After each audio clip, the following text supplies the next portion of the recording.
Welcome to the RSP Film Room, episode number 66. And today's show is going to be about Paxton Lynch, the Memphis quarterback, 6'7", 245-pound prospect. And I am joined today by actually a new contributor to the rookie scouting portfolio, and someone that I have just had a really fun time talking with just before we even got started on the show. And that's one David Egono. David, welcome to the show. Hey, I'm so pumped and excited to be here. This is going to be fun. Yeah, absolutely. And David, can you tell everyone a little bit about yourself, and in terms of, a little bit about your football background, a little bit about how you got into wanting to study tape? Because it's obvious to me as we talk that you're bitten by the bug here. Yeah. So let's see. Played a little high school, bounced around, went to junior college, and then as fate would have it, was able to play at West Virginia University, and then play a couple of years of arena ball after that.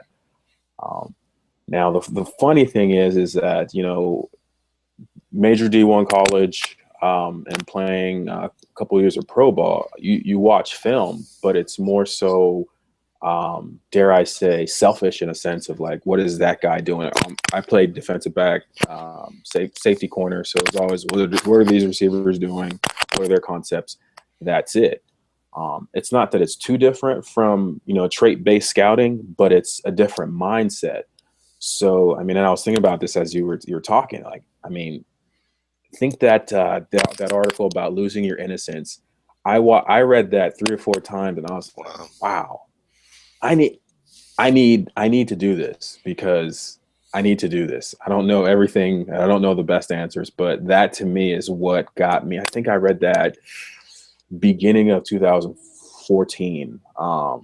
So before the draft season, life happened, and then I didn't pick it up, read it again until later, 2014. But yeah, here we are. So it's an awesome journey. I still getting my my sea legs, or my land leg, whatever the phrase is, but I'm completely intoxicated with this stuff.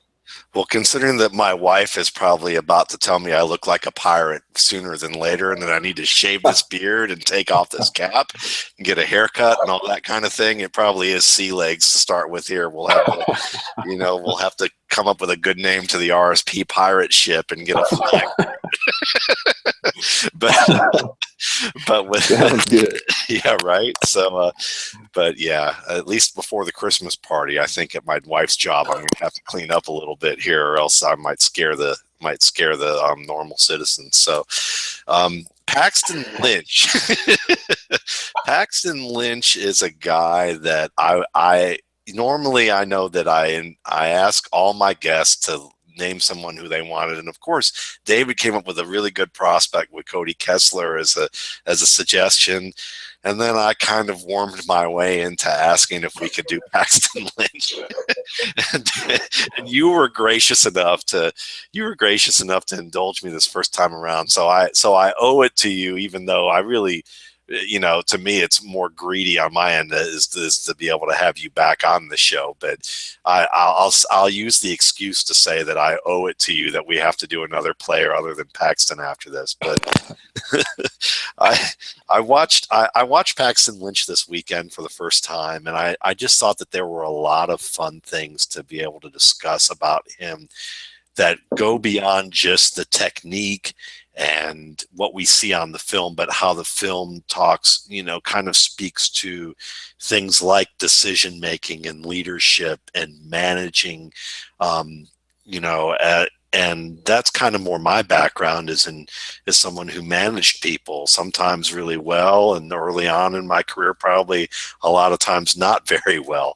So you learn from those opportunities, and I see a lot of that when I start watching quarterbacks, and it's something that I've tried to apply. And I think that, the experience that we both have would be a fun opportunity for us to discuss what we're noticing here. So With that in mind, I'm gonna begin. If you haven't seen this show before, this is it's really an educational experience for the two people doing this, as well as for anybody who's getting a chance to watch.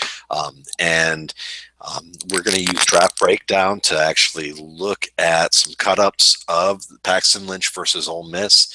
And so we're going to stop, rewind, look at things in slow motion. This is a 40 to 60 minute show, sometimes a little longer. And so, I encourage you to skip around, look at things that you want to look at, or take your time to look through this. Most of the folks who watch us are pretty diehard and have the bug like we do. So I just thought I'd forewarn folks about that in case you're new to this. And I will also, just to get going, our little time-honored tradition is that to let everyone know the little legal ramifications of this show, so that the YouTube robots don't get us here. And that is that the videos posted at the RSP film room are not hosted on the server, and the original video content is not considered the priority of the RSP film room. The videos are considered to be used under the fair use doctrine of the United States copyright law, Title 17 U.S. Code sections 107 through 118, and the videos are used on the site for editorial and educational purposes only. And the RSP film room and its staff do not claim ownership of any original video content.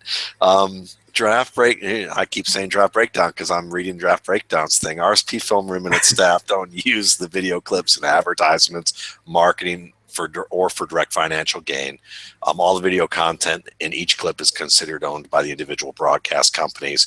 So we're looking at this, 9 some odd minute clip of Paxton Lynch for the chance just to learn about his game and to do this as an educational session for anyone else who is considering getting into football analysis as a writer, or they are an aspiring scout and doing some work to try and get into the league. And we're trying to offer our takes as opportunities for people to, either learn a little bit more or look at us and go, I can't believe you guys missed that. So whatever it is.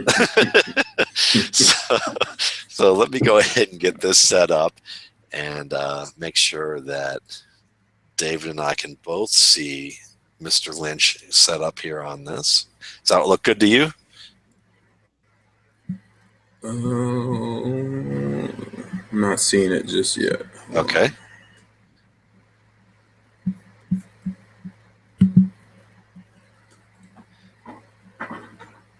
I just got a black screen so far. Okay. Let's see what happens if I do this. Can you see it? There we go. Okay, good. There we go. I guess they didn't, for some reason, it didn't want to see the nice picture of Lynch close up, in his nice, shiny, clean uniform. So we'll just get to the good stuff here. Let's start this thing at that half speed. And if you feel like we should go at fuller speed, you just let me know. Okay. And we'll just start from here. Let me get this. Okay, here we go.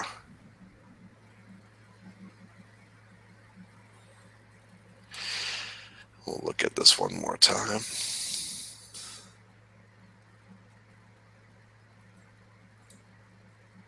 I mean, this to me seems like a fairly basic, kind of just a short dump off to the fullback, a substitute for a running play with that read action. Yeah, and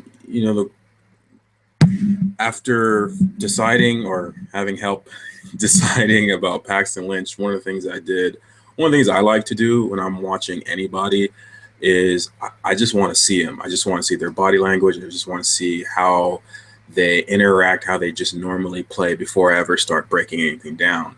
And, one of the more obvious things about Paxton Lynch in this offense, this Justin Fuente offense is, they don't really attack, or let me say that they don't ask him to do too much, but what he does do kind of jumps out at you. That's a great point. That's a very great point.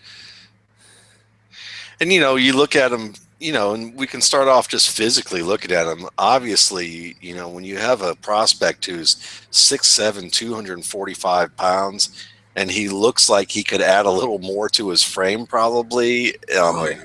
You know, that tells you right then and there. And he's, you know, we're going to get to see how fluid he is as an athlete.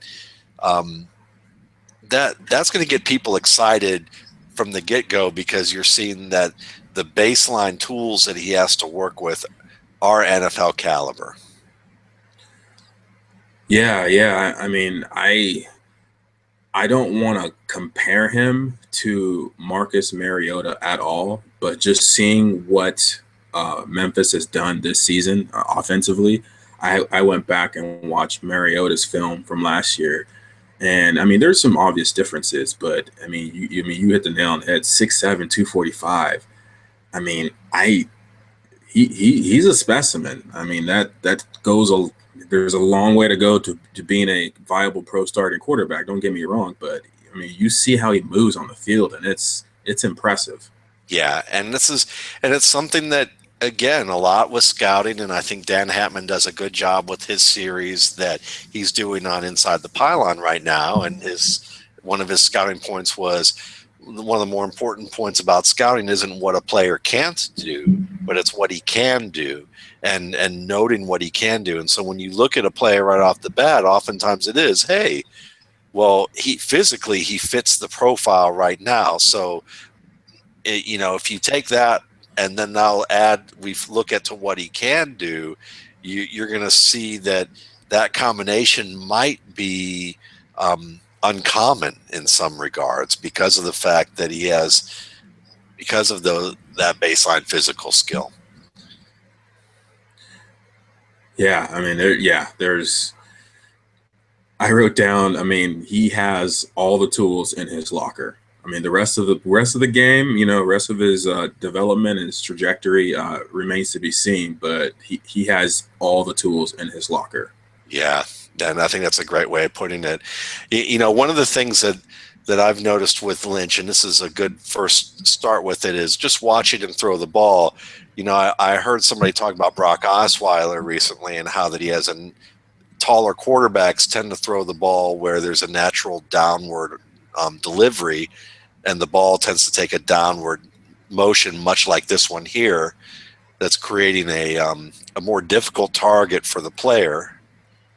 And I just wondered, you know, have you noticed that as well when you're watching a guy who's, you know, a little bit on the taller side? Have you had experience of seeing guys who were kind of, you know, kind of on the far end of the height spectrum, that they tend to throw the ball a little bit, the ball tends to sink on them like this? Yeah, I mean, I would say I don't think I ever encountered a player that tall, but I mean, I did see Ben Roethlisberger play against the Colts live Sunday night, this past Sunday night, and I mean, I think he's like 6. I think it always comes down to ball placement and how you're able to conceptualize it. Obviously, Roethlisberger is pretty hot right now as far as just, I mean, I think he's thrown for over 1,000 yards in maybe 2.5 games, if not more than that. And I will say with Lynch, that's one of the things where, just prepping for this film room, I think that it can be an issue. I haven't seen enough of Osweiler to really say definitively, but yeah, I think sometimes you can tell with, especially on some of those moving pockets or those screens where the receiver is in a position and he has to adjust to where the ball is going, and it makes for either an awkward incompletion or he gets swallowed up by the oncoming defender. Yeah, and I think that if he's got a, you know, if this is a natural tendency, and I think from this game, what I've seen, we're gonna see a good bit of placement issues where he makes the receiver's job a little more difficult. It's going to be something that he'll have to work on, you know, and we're going to have to, you know, obviously look at more games. But even this is an example of a play where, you know, you're watching the placement and there's nobody around him in a pretty large radius, and he's still placing the ball in an area where the receiver has to work back to it at a underrated difficulty, I would say. Yeah, that's.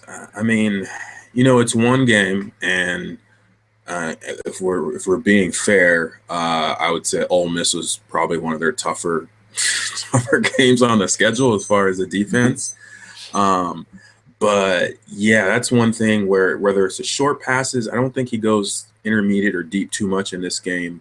Um, but it's just the passes are putting his receivers in a position where they have to make a play, um, and that can be problematic.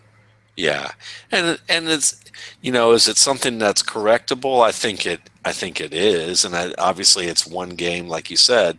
But if this is something that we begin to see in multiple games, you know, being able to hit the short area passes and move the chains without difficulty is going to be a vital factor in him becoming a starting quarterback, and keeping that opportunity. Yeah, I think it's definitely correctable. And one of the things after seeing all the other cut ups of I would say the majority of the 2015 season, this guy's he has a very very solid foundation athletically. Obviously we talked about that, but just his ability to throw the ball. I mean, it might be one of those things where I think it's always good for quarterbacks to sit a year, or at least, they shouldn't come out the gates, after getting drafted, to necessarily be the guy in an ideal situation. But he's the type of guy, if he can get seasoned and have to deal with watching and getting used to the speed of the defense, in particular the linebackers. He might be a terror, just with his ability and he's a playmaker. Yeah, and it's very possible too that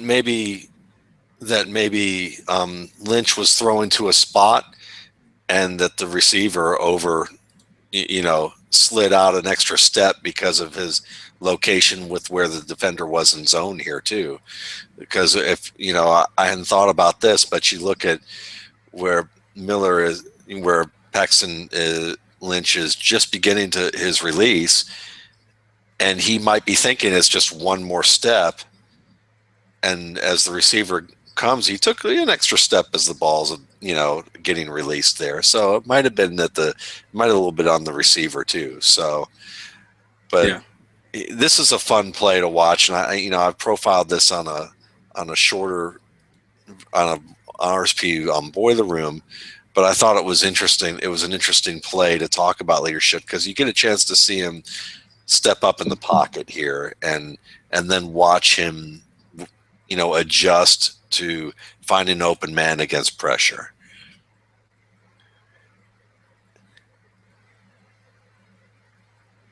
And I think one of the things that I mentioned is, he gets sacked, and you watch him pump fake here, and I would love your take on this, because I'm looking at this and thinking, the first time I saw it, I thought this, okay, he looks to his right, doesn't find anybody open, feels pressure, climbs to the left, or flushes to the left, and he sees the two options that he has here. And I'm thinking, on the one hand, maybe he's looking to this shallow man, but he sees the defender coming up the left hash, and he doesn't feel confident about being able to fit that throw there right away, and he pump fakes, and then is thinking, I can reset and throw. Or is it, then I wonder, was he looking at the deeper man on this play and thinking, if I pump fake here and come off that man, maybe I can fool the defense into sucking them up and hitting the deeper man, further downfield. I don't know. What do you think? Yeah. Yeah, I mean, I'm gonna take that and run with it. I think that he wants to make the bigger play, but in my opinion, just having watched this Ole Miss game a couple of times, they don't. I mean, Lynch is good outside of the structure of a play, but at the same time, I don't know how much of a concept of let's just say getting open, or practicing broken plays Memphis actually really does. because there's plenty of times where you see him scrambling. Well, I would say in other games that I've seen where you see him scrambling, and either his receivers aren't on the same page, or like you mentioned, and I believe I think you did 3 parts of the Boiler Room on Paxton Lynch, I did. and yeah, it's like it's one thing to be a hero. It's another thing to make the play in front of you. And I think a good illustration of that is the guy that actually ends up tackling. I'm going to say he's a DB. He might be a corner or a safety or nickel back, but you can see the difference in two thoughts. So Paxton is caught in between the shorter or the deeper route, which is that's his dilemma. But that DB that's coming is not trying to make a play on the ball. He's coming after Paxton. Like whether that's good coaching or an aggressive player, you can see the two differences in just an attacking mindset. Either Paxton's thinking too much, or he's trying to not make a mistake. But you can tell by that defender coming straight at him. Yeah, I think that's let's just say a nickel or a DB. Yeah. Dime package. He's not even trying. I mean, you'll see most DBs, they'll try to either put their hands up or try to like keep contain. I mean, Paxton's a big dude. He's 6'7", 250. I would say that DB who's coming at him, I mean, I'll give him 200 pounds just out of, solidarity, but I doubt he weighs that much. But he makes no dice about it. He just comes after him. And I think that's where, for me, I think that's where Paxton's game, and you touched on it, that's where his game has to mature a lot. It's, you got to make decisions and you got to make them fast, because there's, the speed of the game won't wait for you. Yeah, and I think that's the fascinating thing. Like, if I'm gonna be easy on Lynch on this play without talking to him or his coach or about this particular play, because I obviously don't have access to do that. If I was being easy, I'd say, okay, he didn't think he could fit it over this defensive back, and he waited too long. And by the time he did the pump fake, it didn't fool the defensive back. The defensive back kept attacking, and he wasn't able to get the throw off. That would be the way of saying decision making wasn't really an issue here. It was just him not feeling confident about making the throw, which is another. Which would be another can of beans there, but I do think that he was probably looking towards a bigger play here, because I have a tough time thinking he didn't feel comfortable about fitting this ball in this type of space where he was. I mean, he throws behind the line of scrimmage all the time. I don't think this one's going to be as much of an issue. Oh yeah, and the other thing about Lynch is he's not. I mean, I don't think he's too afraid of contact. And we're just talking about that downward throwing motion. I mean, is there a possibility that if he goes short, that oncoming DB breaks it up? Yeah, but I would say, I mean, I think he gets caught in two minds there, and he pays for it. Yeah, and I think that's common. I mean, it's also the sign of an intelligent person in many regards, of someone having intelligence, where they see two competing ideas at the same time, and that can be a sign of a player's awareness and intelligence. It's just that intelligence doesn't make you a good player necessarily. It can sometimes hurt you. It's really about refining that intelligence to the level of making things reflexive and reactive, and processing things quickly enough, being prepared enough that you don't have to think. And I think that, this was, like you said, he was caught between two minds on that. Oh yeah, I mean, one of the things that I learned, especially when I played arena ball. Now, arena ball is not really comparable to the NFL or even to the CFL for that matter. But you have to prepare enough throughout the week so that when you play on game day, your decision making is binary. If player Y does this, I'm doing that. If he goes this way, I'm going that way. I mean, it's an ideal to utopian way of thinking about it, but the less you have to think, the more you can make plays. And I would say quarterback is probably the worst position to actually expect that out of. But yeah, I mean, you want to be able to just see something and react, or sorry, Yeah. respond. When you're reacting is when you get caught, like he did on the last play. Yeah, and when you have somebody like Carson Palmer who's looking at virtual reality glasses to study plays, that should, and he's looking at them enough times that he can get familiar with what he's seen. That fits right into what you're talking about. Now, this is a fun play because you get a chance to see some of that athletic ability and skill at just throwing on the move. I mean, this is a throw off his back foot. He's on the move to his right. It's decent placement. I mean, the receiver has to stretch for it a little bit, but it's where it needs to be.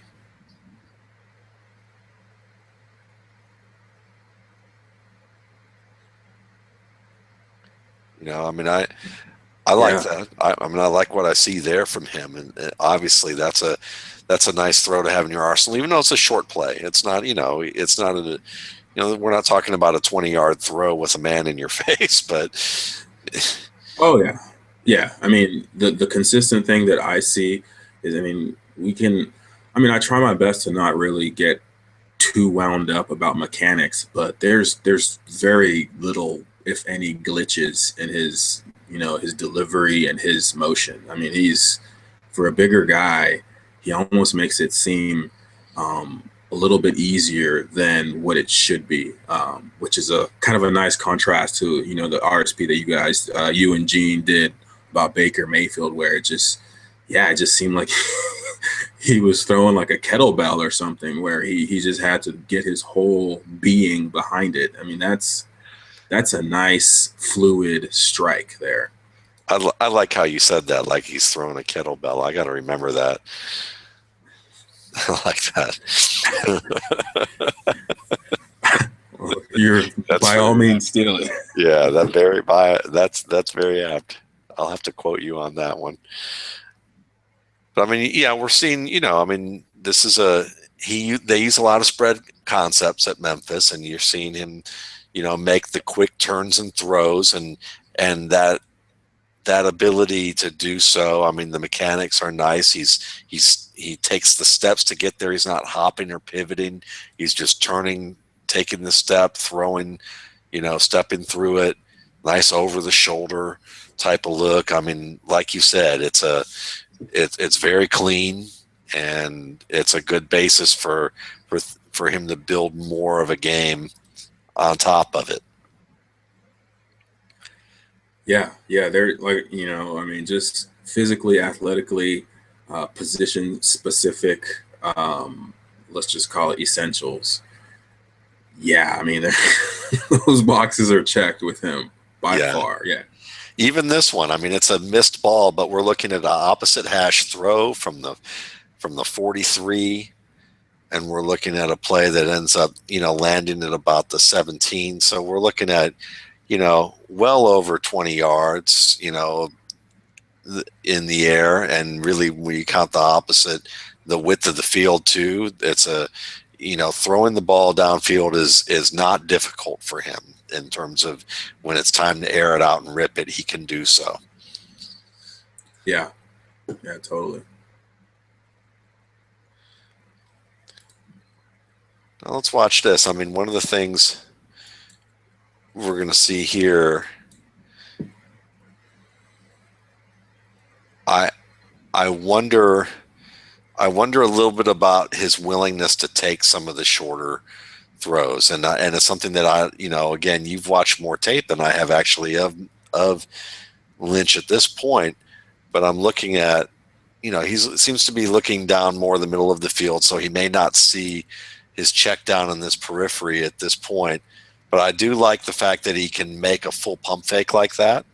Mm-hmm. That's a nice element to his game. We've seen him make two pump fakes within the span of a couple of drives,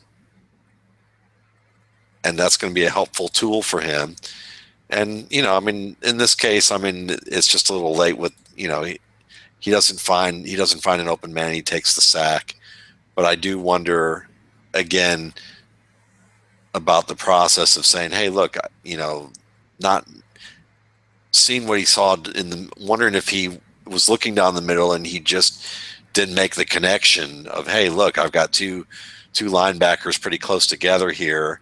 I know where my twin slot man's supposed to be. Let me just dump that off fast. And that pump fake kind of tells me he wanted to ignore that short game to go for the bigger play.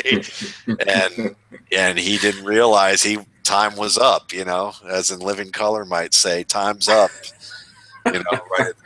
So yeah. I mean, I agree. I think with Lynch, he's aggressive. I don't know how controlled it is compared to, let's just say, the run of all the other games this season. But the thing about him that is very obvious, if he doesn't see what he's looking for or what he wants, which is, let's just say, the bigger chunk of cheese, he either takes off or he starts moving, which I think kind of plays into, I mean, I don't know how much of a hero complex it is, but that's something that he's going to have to, adjust to, because, you're not always going to get a first down.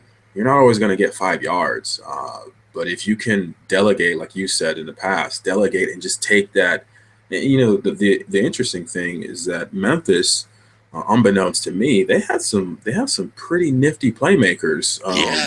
On the, I mean, I was surprised. I mean, don't get me wrong. I'm not trying to, disrespect any other guys, but I didn't know. I mean, I didn't know that they were that elusive after the catch. Yeah. So he's really aggressive, and I think if he were able to be more of, as you said, a delegator and be more patient with the play call, as far as taking exactly what the defense gives him. I mean, this is the dangerous offense with dangerous weapons everywhere. Yeah, and I think exactly. I mean, because when you look at this, they're down 14-0 in the first quarter. It's 3rd and 15. Sure, 3 yards is probably not going to cut it for them. But think about the fact that what you just said, David, is that you have these elusive playmakers. Give him the chance to get the ball in space. If he makes even two men miss, with all the players dropping back in coverage here, getting run off, he only needs to make a couple guys miss, and he is a threat to get the first down. And so I think that that's something that, about being a leader. Sometimes it's easy as a first-time leader or first-time manager, when it's your first gig. You got hired to do that gig most likely because you were competent at whatever it is you got originally hired to do as the entry-level worker. And then when you get promoted to heading up the team of those people, you think from the standpoint often, it's natural to think from the standpoint of, well, I know how to do this myself. If things go bad or things don't work all that well, I can rely on myself to get it done. I'll do it for them. And I think that by extension, being a quarterback, sometimes that can happen where you look at it and go, I'm not just going to feed them the ball right there because I'm expecting them to do too much. Like, it's a bad situation.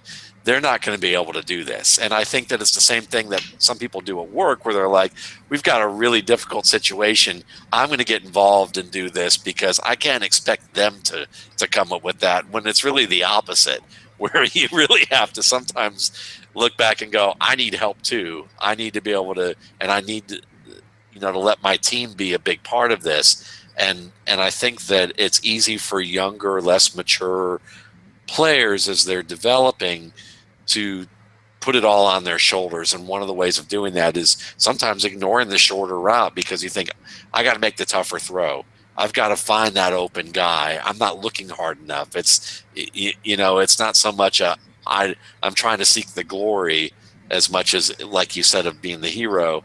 It might just be, I feel like I have to do more. Like, I've got to do something. I'm the leader. They're looking for me to do it. And and me dumping off 3 yards on 3rd and 15 doesn't seem like that's me doing my job, when in fact it may well be. Oh yeah, I agree, spot on. I forget who to attribute this quote to, but they essentially said, nobody wants to be managed; they want to be led. And Yeah. just saying that, it makes me think of the excerpt. I haven't seen the actual play, but I guess Jameis Winston this past weekend went in the huddle, asked who wants to score a touchdown. That's leading instead of micromanaging. I mean, Yeah. it's very, very, very empowering when you're in a group, especially when you're not the guy, for the guy to look you in the eyes and say, "Hey, I believe in you. Can you do X?" Yeah. Or can you get open? On defense, and I would say on offensive line, it's a little bit more easier because you have to work together. I mean, you can't run cover 3 if one guy is, playing cover 2. Like you can't get away with that. But on offense, I mean, you're dealing with essentially available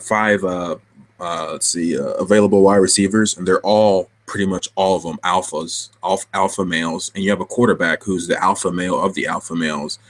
I mean, it comes down to like psychology and mind games. But man, if you tell your guy, your third down guy, your third down running back, hey, just get to the sticks, or give me 5 yards and I'll make sure that you have an opportunity. That guy's gonna dive for you. He's gonna make that catch for you. Yeah. No, I think that's a great way of putting it. And I didn't know that about Winston. That's awesome. I love the fact that in that game, that it wasn't even like I'm coming to you. It was like, who wants to score? Like, who wants to win the game? Oh yeah. That's fantastic. I mean, that I mean, gives somebody, and then that person feels like I'm stepping up, and he's going to believe in me for doing that. oh yeah, and anybody who's followed Jameis Winston casually over the past 2 years knows that he's a very confident guy. But your confidence can get sucked out of you when you're losing.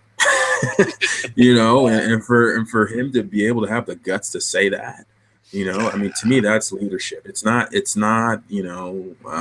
as glamorous as maybe something that the older guys do or the more established guys do, planting that seed. Yeah. Yeah, absolutely. Now, we've got another opposite hash throw here. This time the ball seems to be a little bit on the higher side. Again, we're looking at a high placement and leading him downfield towards the defender driving on the ball, as opposed to maybe a back shoulder throw that's a little lower there. Again, mechanically, I don't know the only thing I noticed mechanically about him at times is that his stride can seem a little wide to me. And like when he takes that one step, he takes that step and then that front leg can be a little straight. And I wonder if that the straightness of the leg and the length of the stride sometimes might contribute to the ball being off. And we may need to see more plays to know for sure, but that's one thing I noticed on this tape. Yeah, I think mechanically that might be a little, I think there's some truth to that. I also think conceptually, and this is where we start to get really granular. If you know that that's the route you're throwing to and you know the coverage, you should also, in theory, know where to place the ball so that your receiver can make a play after the catch. Now, that's not always, not all offenses in college, really ever get to that point. I mean, you need a senior quarterback who's been in that offense for a while to be able to execute that. But yeah, it's one of those things that I think it crops up every, I don't know, maybe 6 or 7, maybe 8 or 9 passes where you just see it where it's like an arm's length off in the wrong direction where the receiver has to. Well, like in this clip, the receiver just gets caught. He's like, I gotta readjust to where I thought I should be. And I mean, a play where got 6 or 7 yards, could have got closer to a first down, or if not more. Yeah. Yeah. And I like how you bring it up about having a senior quarterback because, I mean, we got to remember, I mean, these guys are in their late teens, early 20s. And if some of you out here are just learning about the game and delving into the game, no matter what age you are, think about how long it took you to get to the point where you're feeling solid about certain concepts that you're learning. And think about the fact that these guys are playing the game and they're going through that too, just on a different level.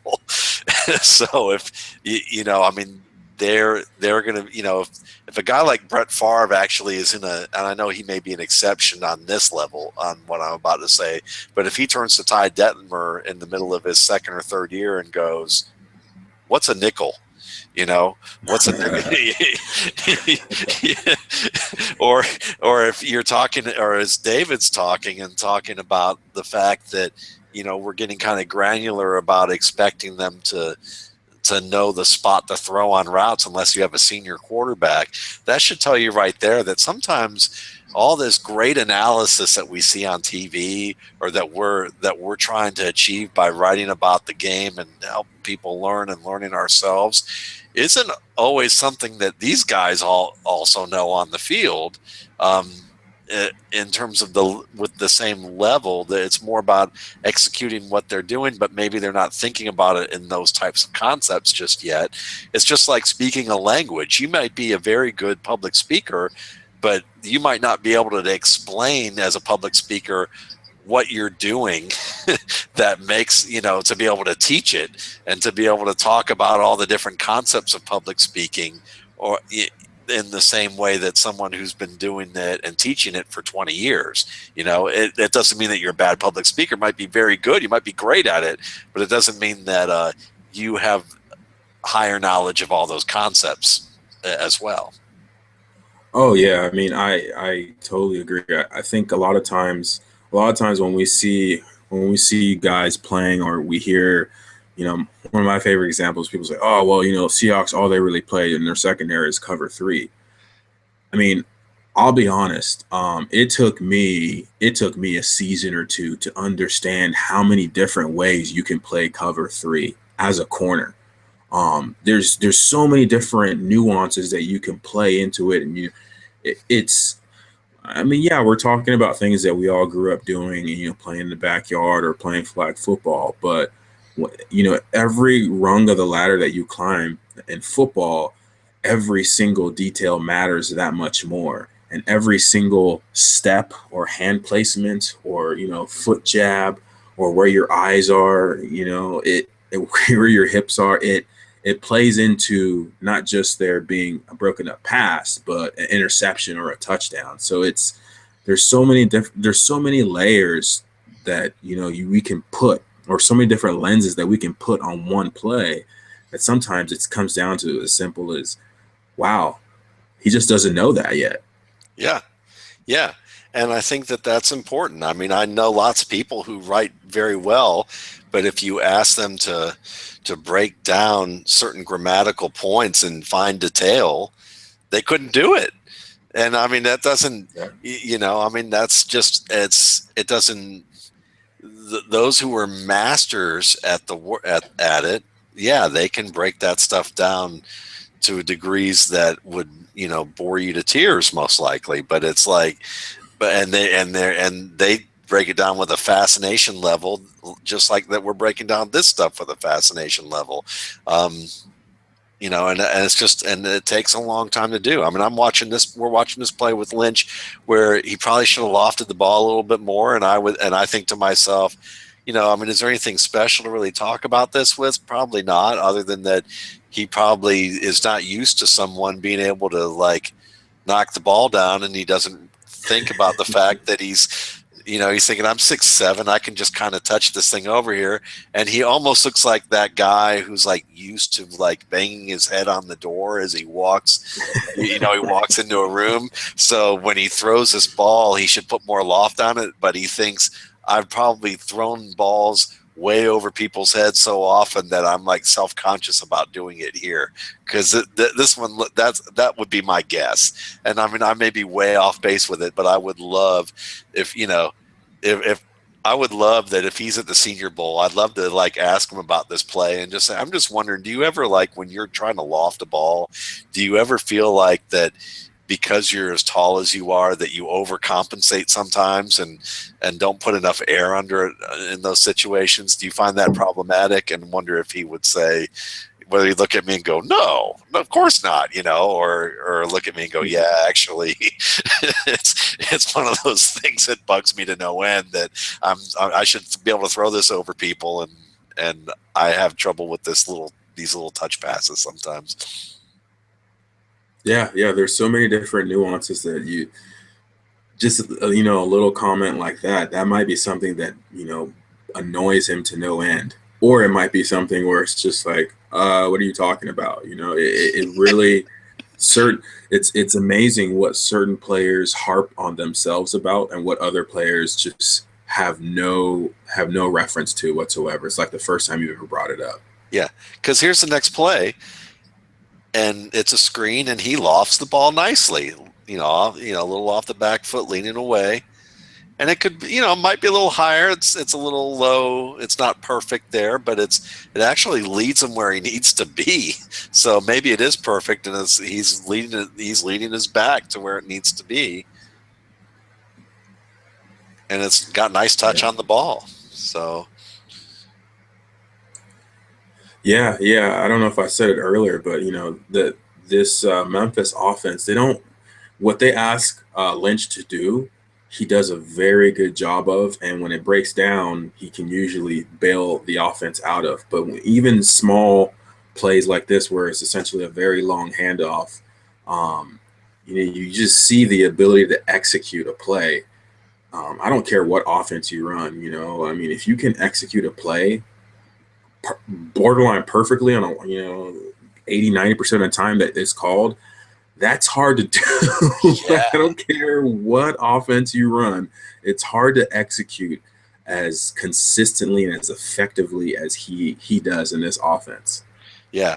Go read Mark Schofield's article about quarterbacking and Inside the Pylon this week, where it begins with him looking up at the sky and it ends with him looking up at the sky, and the whole thing in between is him talking about what happened between the first time he got hit and he's looking up in the air, and what goes on the field as a quarterback for that next play, where he winds up again looking skyward. It's just, yeah, and I think that speaks to David's point very well.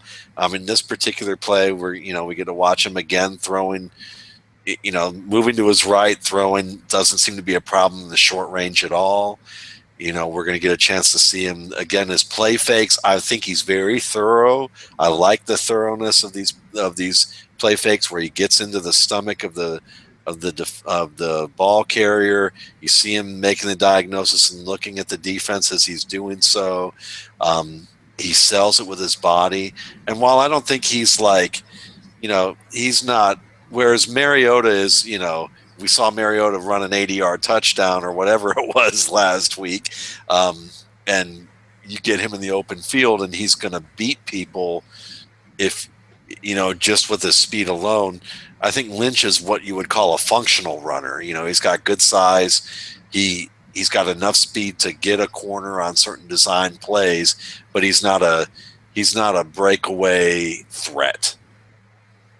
Yeah, I agree. He's, this is where the aggressiveness comes in. But I think he can be a devastating Aaron Rodgers type scrambler, where once he realizes his best bet is to run, he'll gash you at the worst possible time, as far as the defense. But yeah, I don't think he should be taking off a la Michael Vick or Mariota or designing run plays for him. I don't think that's in his wheelhouse as much. Right, but he's better than, say, Matt Ryan, Oh, yeah. Yeah. And I think this is the play that was also profiled here. That's an interesting one. We get a nice little play action look, and and roll out with the pulling guard, and we're going to have two guys. We're going to have both the wing backs working to the flat, and then you're going to also have the tight end coming behind that, and he has basically three options to look at here. And I criticized him in one of the boiler rooms, basically saying, "Hey, look, in the NFL, this guy's open right now. Get rid of the ball, give it to him. You know, it's a compressed area of the field. Things are moving fast. You're going to need to be able to make this quicker decision." Instead, he hesitates on it, brings the ball back down, and now we watch him have to make a more difficult throw. Another nice pump fake there to buy time, and then make the throw just before he's hit, and it's a touchdown. But we're going to see on the replay here that it was very close and wouldn't have been a score by NFL standards with only 1 foot in. I mean, the placement here is nice, you know, and he does a good job of buying time. I mean, like you said, if the play doesn't work out the first time, he does some nice work to. I just look at it and I think early on this play, am I off base, you think, from the standpoint, because again, I haven't been coached on the art of, you know, red zone play more than just from what I watch and read. And it just seems to me that, you know, at this stage of the game, it's like things happen faster. You have to have quicker recognition. And in my attempt to try and project to the NFL, does that make sense to say, hey, look, throw that now? Oh, I 100% agree with you. One of the things about the red zone that you mentioned is, I mean, you just don't have time and space to be indecisive. And the thing about most college quarterbacks is that, I mean, they're good enough. Paxton Lynch is more than good enough to fit a pass in there. Okay, I mean, let's just call it a spade a spade. The issue with that, though, is that you make it harder on your receivers, and it goes back to delegating and being 100% confident in what the play design is and who you're throwing it to. Ole Miss, I believe there's only one guy covering two people here. If he would have thrown that ball immediately, I mean, it's a done deal. And the guy he did throw it to, I'm just going to go ahead and put, you know, my lion's share of a wager saying that he's going to run over that DB. I mean, being a former DB, the last thing that you want to see is a bigger receiver catching and turning and finding you. Yeah. And I'm saying that, and, you know, I was more of a violent hitter type. That was what I was, you know, able to do. I still don't want to see a bigger guy sizing me up. I mean, that's not something that, you know, as Deion Sanders would say, you know, you got to make an executive decision. But if Paxton Lynch throws the ball as he's coming off that far hash, this is a walk-in touchdown, or I'm sorry, a easy touchdown catch and turn for a touchdown for that. So let's just call him a fullback or tight end type guy.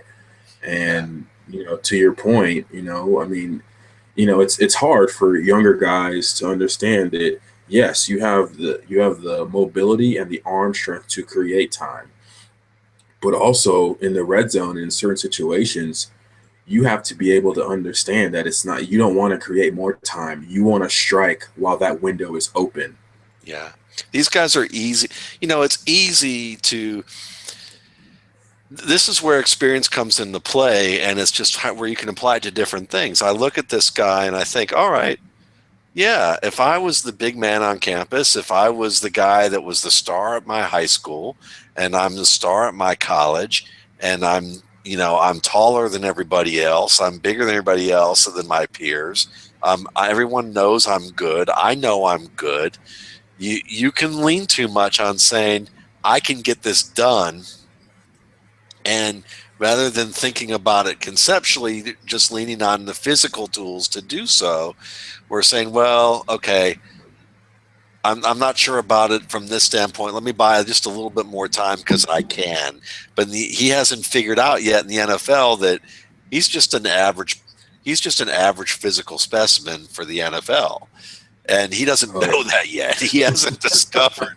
He's not going to discover that until this coming, May, June, and most likely July, once he takes a few hits, that, everyone else is just like me now. And maybe I'm not as good as everyone right now in that standpoint. I need to be thinking faster. What do I need to do, to do this? Because on this play, like right here, it's not going to be some backside defensive end or edge rusher who's chasing him down, who might be like a step away from him, rather than where he is right here. It might be a defensive tackle who's 320 and as quick as he is, coming down, coming up the middle and just bull rush somebody and destroyed the design of this play.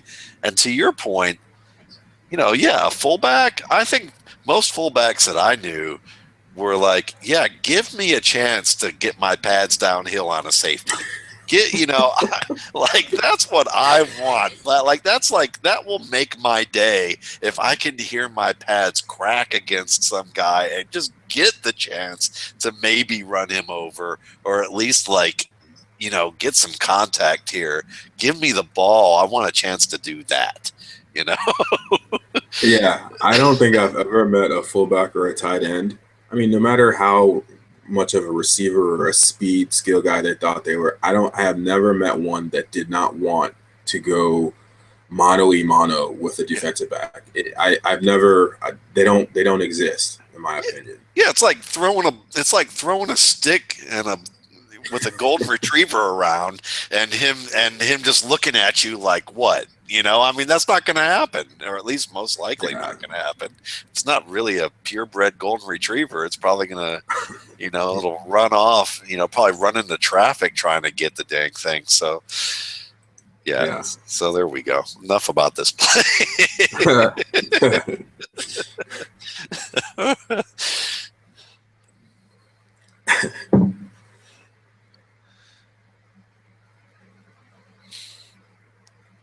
So here's a question. I mean, I haven't asked too many people this, but I watch this type of play with these screens, and is there a time where you think to yourself, should he have thrown this ball? I was thinking the exact same thing. I mean, and I'm trying to remember, run my mind back to what you guys said, or you guys, when you did Mariota RSPs, and you can almost kind of see the chains that are put on him in the offense, because I don't think that ball should have left his hand. Like, not to that receiver. I mean, maybe throw it away, maybe just pump it and run, just say, screw it, I'm just going to take whatever I can get. But, I mean, as soon as he opens up to that side, Ole Miss is flowing to that side and to the ball, and it's like, whoa, that was a bad decision. Or bad play call, bad play design. Yeah. And it's like, and it's one of those deals where you're probably, again, you're looking at his youth, and part of you goes, well, as he gets older, if he were more mature, he'd just go, let me throw this thing high and to the sideline and out of bounds. And then, but at the same time, do you blame a guy like that and say, look, he can get taught to think for himself a little bit more as he gets older. But the fear is we see plenty of players still who do this kind of thing when they get in the NFL, and they don't think, they don't make that transition, and I don't know whether that's due to, again, them just not maturing, or it's due to being instructed to a certain way. I doubt it would be to being instructed a certain way. Yeah, I mean, it'd be we would have to talk to either Justin Fuente or Paxton on that. But it just seems like that's a canned play, and that's the one thing where it's kind of tough with these offensives now. With the package plays, it's I mean, he has one read and he has to deal it, and I don't know if that's necessarily good or bad, but that's where you see, like I said, those shackles of him not thinking outside the box, or at least thinking, I think that's a perfect example of when you don't delegate. You say, you know what, I'm putting this one on Paxton. You know. Yeah. Yeah.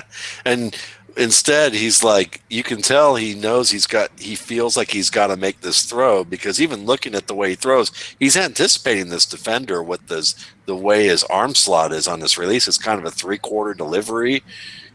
Kind of looks like it's worked around that defender a little bit. So, I mean, Yeah, and if you go back pre-snap, I think that's a defensive end. If you look at his split to the, let's just call that a diamond, or that 4 receiver set, they know what. Oh, well, that's a line. Let's call that a linebacker.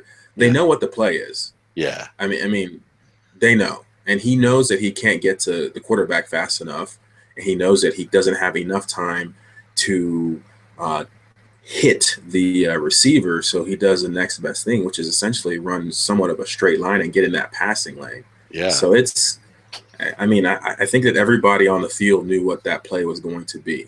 Yeah.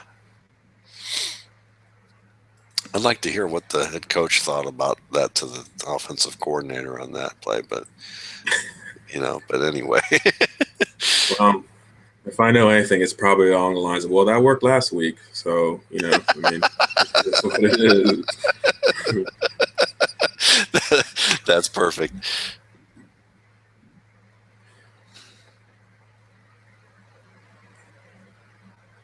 Now, this is one of those plays that I think speaks to some of the things you've talked about quite earlier on here, and on a couple of fronts.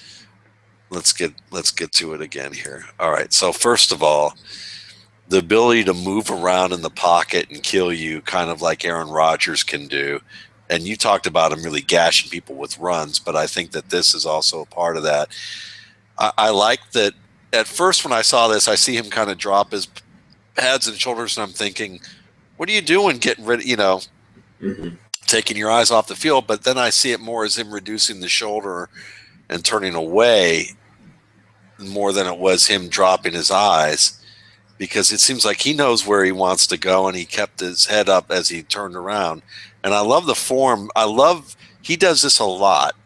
And I love how he's able to get back into a throwing form, set his feet, and deliver the ball. Even though this throws a little across his body, he seems he does it in a way where he's like, look, I'm going to make absolutely sure that this ball is going to be where it's supposed to be. I'm going to set my feet. I'm going to throw it and hit it in a nice wide open area. Because you see even a lot of pro players, as they do this, they don't fully turn around. They try to make the throw opposite, across their body. Instead of the ball coming out here, it's somewhere closer to where these guys can break on the ball. Yeah. I mean, I may be stretching a little bit, but it's almost like he knew when the play was called where he could A, attack, and B, once he got flushed out of the pocket, he had a plan. I don't know how much we see that when he does scramble in this game, but he knew what he was doing as he was flushed out of the pocket. And I mean, that strikes terror in any defense, because he could have ran, used his legs to get, it's 3rd and 16. So I don't know if he would have got the first down. But he could have just said, you know what, I'm just going to try to do it on my own. But I mean, just the gumption to square up. I mean, I don't know if that's Nkem Diche coming at him or what, but he's throwing this because he knows his guy is open and he's made that decision. To me, there's so much untapped there that you wish you could see, on a more consistent basis, because I think this is one of the few plays that he actually is somewhat allowed to read downfield before he's either flush out of the pocket or he just decides to run. So this is, to me, one of those plays where you see the potential overflowing. Yeah. And I just love, I mean, that's a very carefully considered situation here. I mean, he's thorough with what he's doing there. And then we get a chance to see this guy who I really like is this guy Miller, who I think it's Miller, who, and you alluded to this earlier, that their ability to make plays after the catch, and number three's does that a lot this afternoon, and he's he turns this short play into a first down. Yeah, I mean that's the one. Other than Lynch's obvious tools, that was the one thing that I was blown away by, because the few times that I've caught Memphis games, you see him score a touchdown, or on a deep ball, but you're like, oh, okay, that's great. But I can't tell you how many times his receivers, running backs included, have made a catch and then just made two or three guys miss, and they're gone. It's like, okay, I guess Memphis is a new hotbed. Well, I guess it was. Now Fuentes and Virginia Tech, but that's a discussion for another day, I guess. Yeah, right.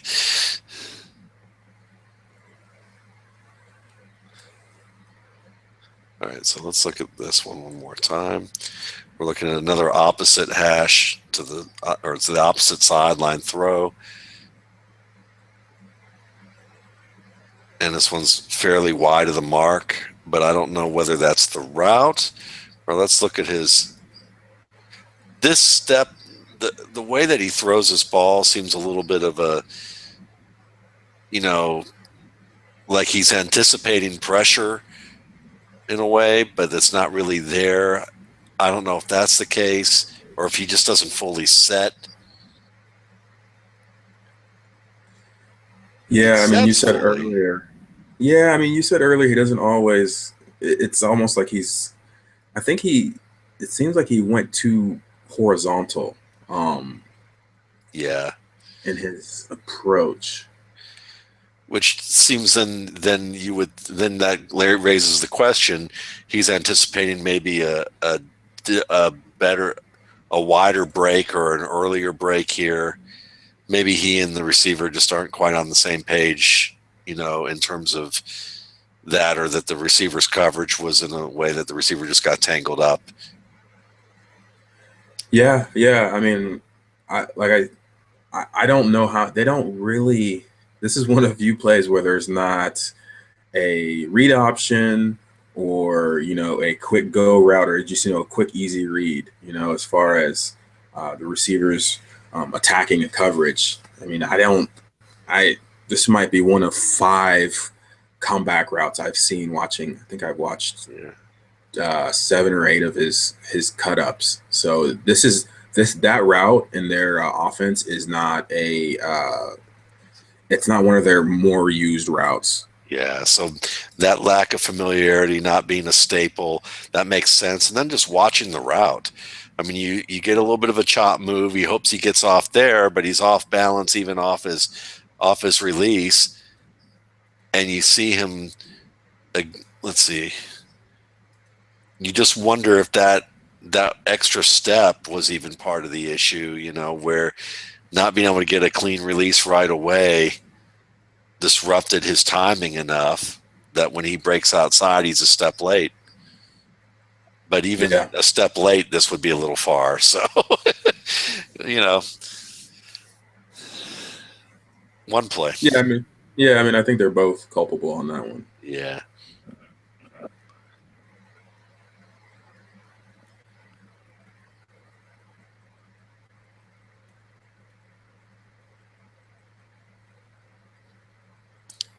Once again, nice arm strength. Drives the ball. It's a little high, but let's look at it one more time here. But you're talking from an opposite, to the opposite sideline.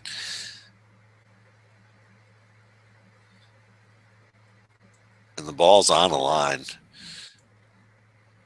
And then it's number 3 making things happen. Yeah, I guess the understated part about that throw is that it wasn't the most accurate of throws, but I'm of the opinion that he knows who he's throwing it to, so he's not worried about a potential interception. He's just more so about, hey, can I get it in number 3's hands, and just let him let him do his deal. You know, I mean, Yeah. yes, it wasn't the best of passes, but I mean, just the authority which he just slings it to him. He knows that Yeah. it's either going to be a incompletion or a completion. So, and that's a fantastic point. It's like, look, with some players, just get it there. You know, did you really? I mean, I love that point because it's funny. Earlier today, I was asked about Dorial Green Beckham or Devontae Parker in terms of like rest of the season. Who do you think's gonna have a better time of it from this point forward? And my thoughts were, and one of the thoughts that I just had was really, they're very close right now. And when you look at what they were able to do, especially their two big plays this weekend, it was really about, looking at the quarterbacks they had, somebody picked these two guys for a reason, which was let's give our quarterbacks a break where they don't have to be pinpoint down the middle of the field, in the vertical area all the time. And that if you just get the ball in the general area, those two guys are going to go up and make the play and make an inaccurate ball end up being a big play. Yeah, yeah. I mean, don't get me wrong. There's a lot of layers that we can add onto it, but sometimes it's as simple as, yeah, I trust my guy more than your ability to stop my guy. Yeah. I mean, Randy Moss was the ultimate player that way. Yeah.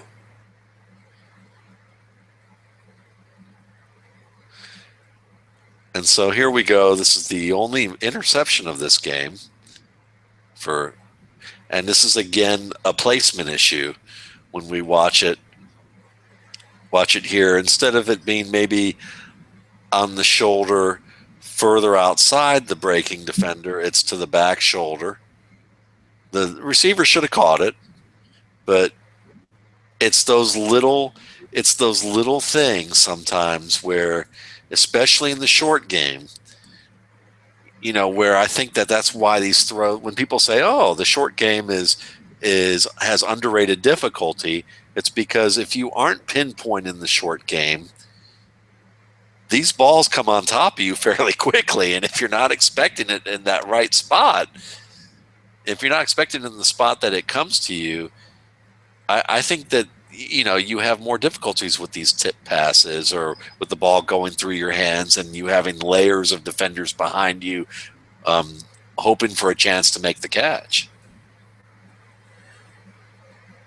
Yeah, it's I read, I think it was Monday Morning Quarterback, and I want to say Robert Klemko was he did a quick like 3 or 4 question interview of Jimbo Fisher, Jameis Winston's head coach and I guess whatever his offensive title is at Florida State. And one of the things he said was like, right now Jameis is reading half the field post snap, and the hardest thing for him to hardest thing for him to get used to is the speed of the linebackers. Yeah. And not only is that just so profound in the sense that, yeah, I mean, you're talking top, I mean, I don't even know what percent those guys are 230, 240, and they can run like wide receivers and they can cover a lot of distance. But it also makes it to the issue where you're talking about where ball placement, I mean, if you put a ball on a guy instead of ahead of a guy, that might be the difference between losing the game, pick six or, it's one of those things where you have to be on the same page and you have to, ball placement is a big deal. With screens, it's kind of, always kind of difficult to kind of, assess those. But yeah, with this pass, if you would have maybe led him a little bit better, like you were saying, or more completely to where he can protect himself and attack the football before it gets to him. Maybe it's not tipped up, but yeah, those details are crucial. Yeah, to me, I'm looking at this play and I think, all right, pre-snap, what should I be looking at? Well, if I'm looking to this guy, one of the things I would want to be looking at is the location of the 3 defenders who are in the area. I've got one who looks like he's showing blitz and might be blitzing. I've got one who's playing inside shade. So if I'm throwing to him underneath, I know that this defender is most likely going to be jumping the inside, so I need to place that ball outside. And if I'm, if depending on how the play was all working out, if he was actually going to go deep with this guy, then you've got the whole issue of this guy's playing over top, probably going to be a man-to-man play.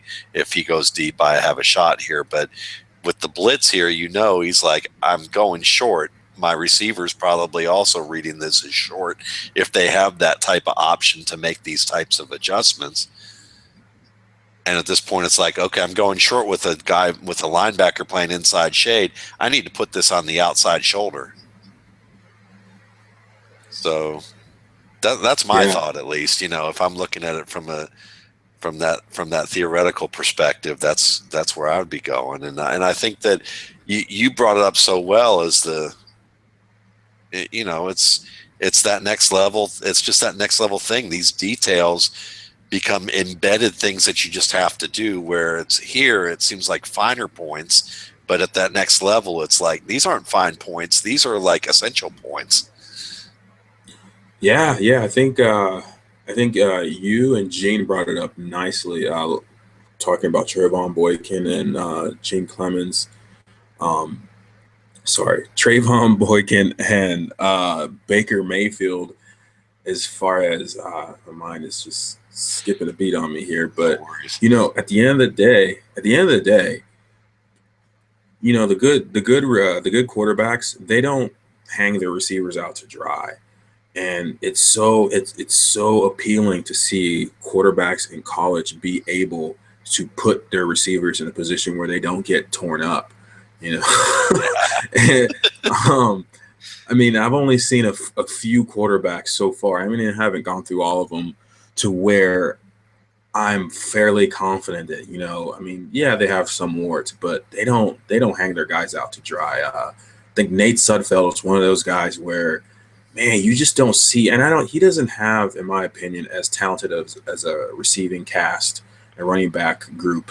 Well, he has a good running back, but his receivers aren't on the level of Memphis's. But you just see his guys catching balls in front of them, or they're turning into space when they receive a pass, and those are little details that allow you to have a long career. I mean, like I said, there's warts on all these guys. There's things that they all have to improve, whether physically or mentally, but just avoiding interceptions or avoiding tip passes. Because, that's the thing in college, a tip pass, might just be a tip pass. In the NFL, guys get fired. Yeah, exactly. Literally, they get fired. Yeah. And, as we're talking, as David's making some excellent points here, we just saw, we saw Lynch run the ball on a keeper. Just get some necessary yards. We saw him be able to hit the crossing route in stride. Nothing that was extraordinary here, but just good, solid play. This particular play we have coming up here, again, now we're going to have a little bit of we got some read option fake. We're looking at this tight end fullback here. And I think it's jumped nicely by the defensive back. I mean, I don't know if I got to remember here, but I can see why he threw it. I would have liked to have seen maybe a little more urgency on drilling this ball, but again, he had to fit it over the defensive front too. So, I mean, I think the defensive back made a really nice play driving on this ball. Yeah, I agree. I think that's another next level, playing at a faster speed in practice and in preseason and seeing it on the field, where that's something I'm fairly confident he can pick up quickly. In college, yeah, this is just a missed opportunity. Yeah. But I think he can pick up that let's just call that sped up processing of how to get a ball in there. I don't see him having an issue with that, or much of an issue. Yeah.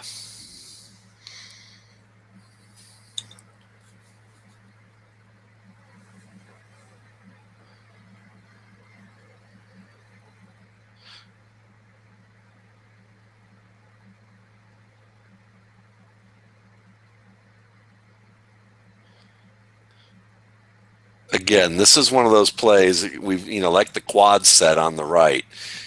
Do you look at yourself and you go, maybe he's constrained that he has to throw this, hit this, but can he just throw this ball away?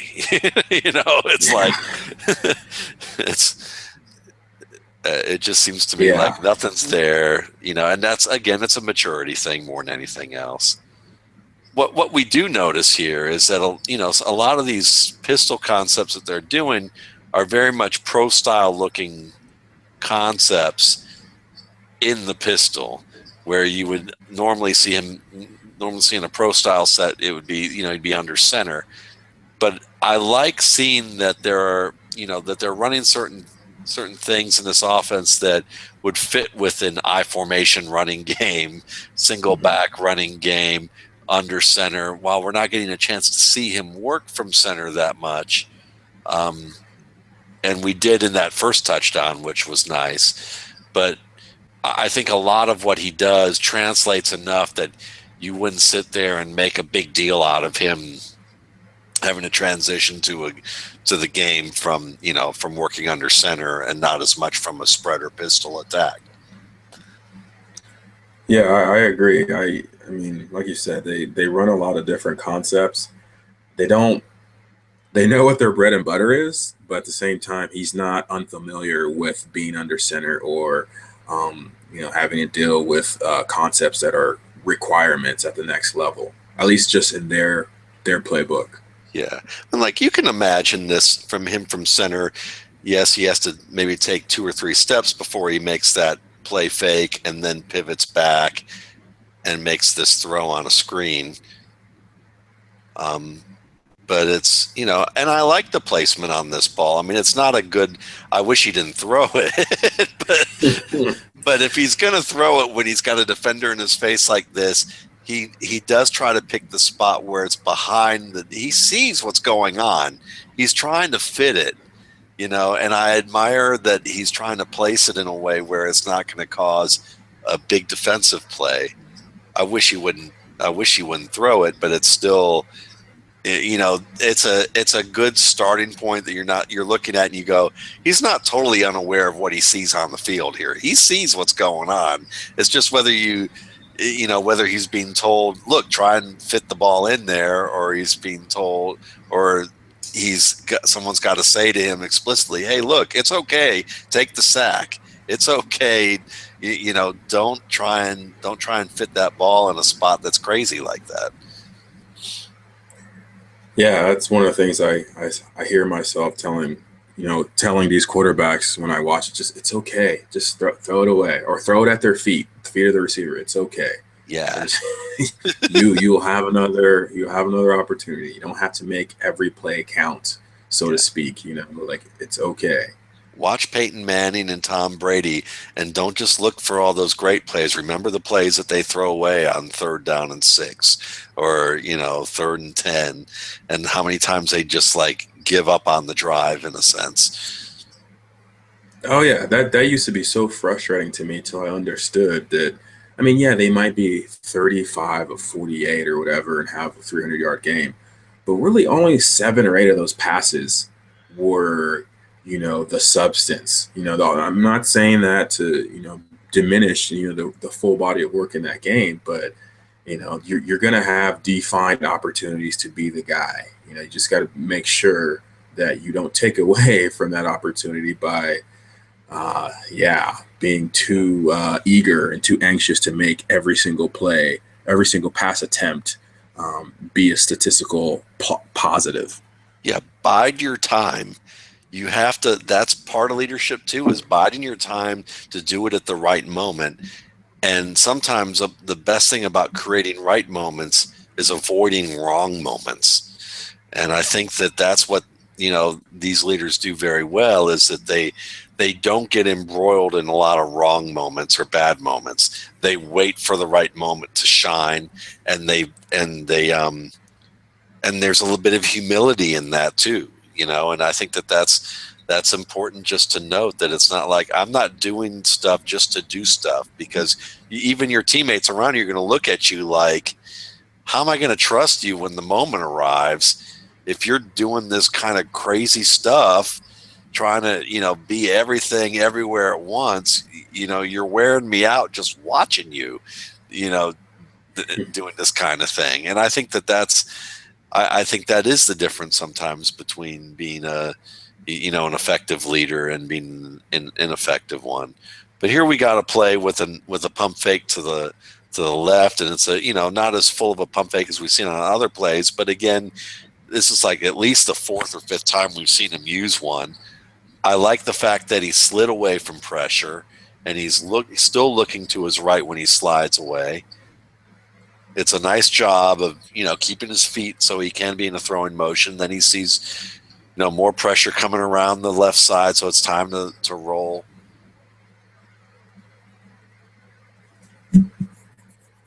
And while the ball gets tipped, he should throw it a little higher to get out of bounds here. I wonder if he's throwing it out of bounds, or if he thought, let me put this sucker on a line and hope that I can hit this comeback route that appears right here. Yeah. Yeah, I mean, those pump fakes, pump fakes, when utilized correctly, they just destroy a coverage. And somebody with his ability, his mobility, and his arm strength, I mean, yes, this was an incompletion, but that's, you were saying earlier where, it's a sign of an intelligent mind to be indecisive, in a moment of action. When if he can be put in an offense where he not only knows the offense, but he's confident in it. I mean, he is tantalizing in the sense that, I don't want to say prototype or any of that thing, any of those, hot takes for what it's worth. But I mean, it's so obvious what he can do when he's confident. It's it's mesmerizing.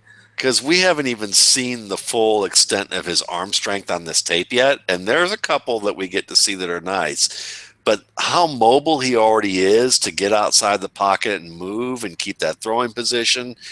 And when you can reverse your field and throw off the coverage like he already did and make a throw on the move, man, Brett Favre does that well. Joe Flacco can do that reasonably well at times. Aaron Rodgers does that very well.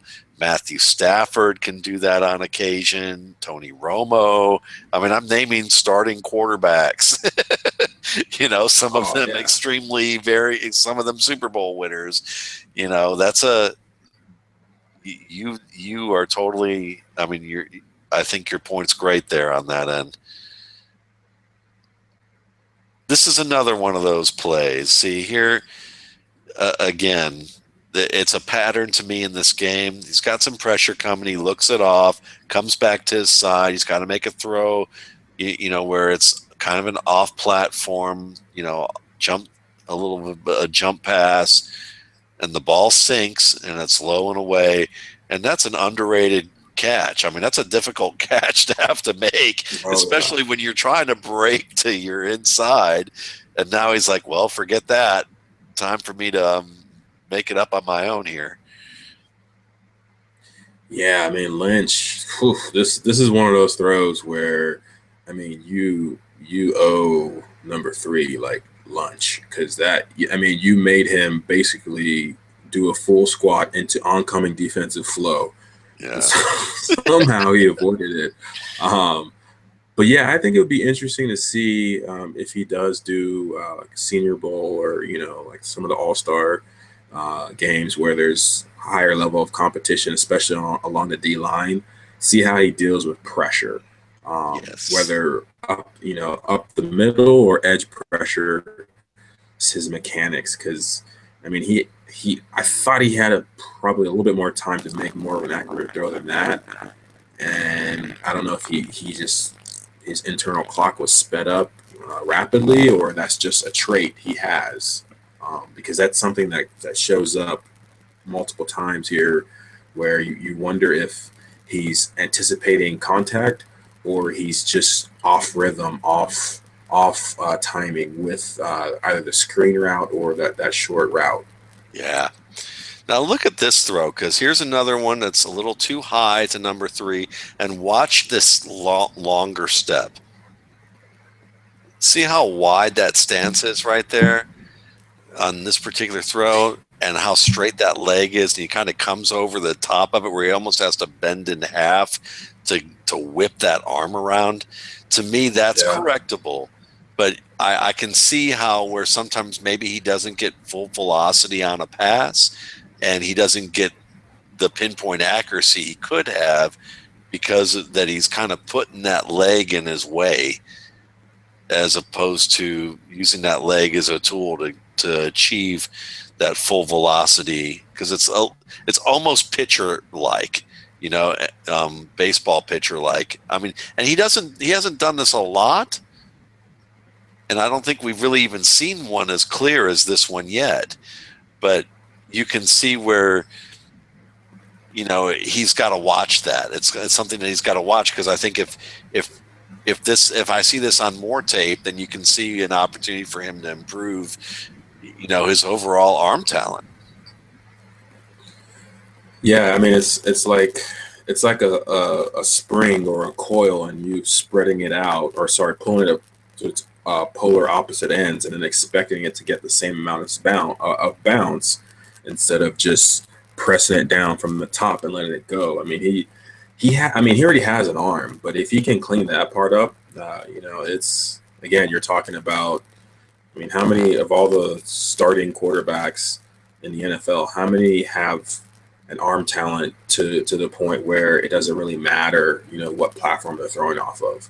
Right. I mean, there's not a lot, but if you can become even more mechanically and technically sound, oh man, it's yeah. Again, we're talking into possibilities. Yeah. And here's a throw.